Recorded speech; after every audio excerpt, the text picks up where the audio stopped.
মাত্র 7 ঘন্টায় ঘুরে আসা যাবে গোটা পৃথিবী। চীনের তৈরি ম্যাক 16 হাইপারসনিক বিমান মাত্র 7 ঘন্টায় পৃথিবী একবার ঘুরে আসতে পারবে।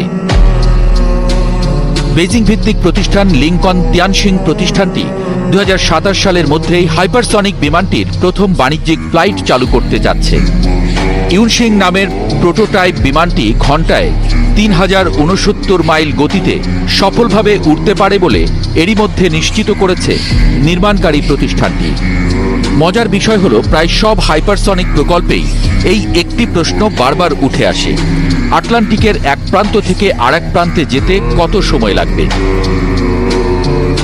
সুপারকার ব্লন্ড অফিসিয়াল ওয়েবসাইট জানিয়েছে, বিমানটির গতি ম্যাক 16 অর্থাৎ শব্দের গতির চেয়ে 16 গুণ জোরে হয়। সেক্ষেত্রে লন্ডন থেকে নিউ ইয়র্ক যেতে সময় লাগবে মাত্র 90 মিনিট। লিংকন তিয়ানশিংকে যদি ঠিকঠাকভাবে তৈরি করা যায়, অর্থাৎ 3000 মাইল গতিতে চলতে পারলে আটলান্টিক মহাসাগর পাড়ি দিয়ে লন্ডন থেকে নিউ ইয়র্ক পৌঁছবে মাত্র 90 মিনিটে, যেখানে সাধারণ বিমানে এই যাত্রায় সময় লাগে প্রায় 8 ঘন্টা। 2003 সালে কনকর্ড বন্ধ হয়ে যাওয়ার পর এটি হবে প্রথম যাত্রীবাহী সুপারসনিক বিমান।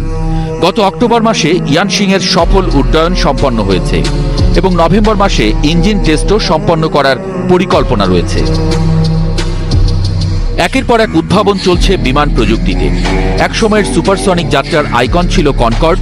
অনেকেই কনকর্ডের সেই ব্যবসায়িক মডেল নতুন করে ফিরিয়ে আনার চেষ্টা করে যাচ্ছে। বিমান প্রযুক্তি ও পরিবেশ বান্ধব উড়োজাহাজের ধারণা নিয়ে কাজ করা অস্কার ভিলান্স প্রথম অ্যাডভান্সড হাইব্রিড মডেল তৈরি করেন, যা শব্দের চেয়ে 5 গুণ বেশি গতিতে চলতে সক্ষম। নাসাও পিছিয়ে নেই। মহাকাশ গবেষণা সংস্থাটি কাজ করছে X-59 নামের একটি সুপারসনিক প্রকল্পে। আর চীনে তো একাধিক উচ্চগতির বিমান প্রকল্প বাস্তবায়নের পথে। চীনা বিমান প্রযুক্তি সংস্থা কর্ম্যাক এমন একটি জেট তৈরি করছে যা ম্যাক 1 গতিতে চললেও এটি গাড়ির চেয়েও কম শব্দ করবে।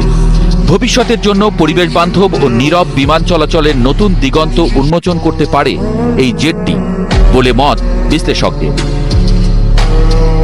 ভেনাস অ্যারোস্পেস একটি জেট নিয়ে কাজ করছে, যা লন্ডন থেকে নিউ ইয়র্কে মাত্র 1 ঘন্টায় পৌঁছে দিতে পারবে। যাই হোক, এটা নিঃসন্দেহে রোমাঞ্চকর যে সবকিছু পরিকল্পনা অনুযায়ী এগোলে 2027 সাল হতে পারে বিমান ভ্রমণের ইতিহাসে এক বৈপ্লব।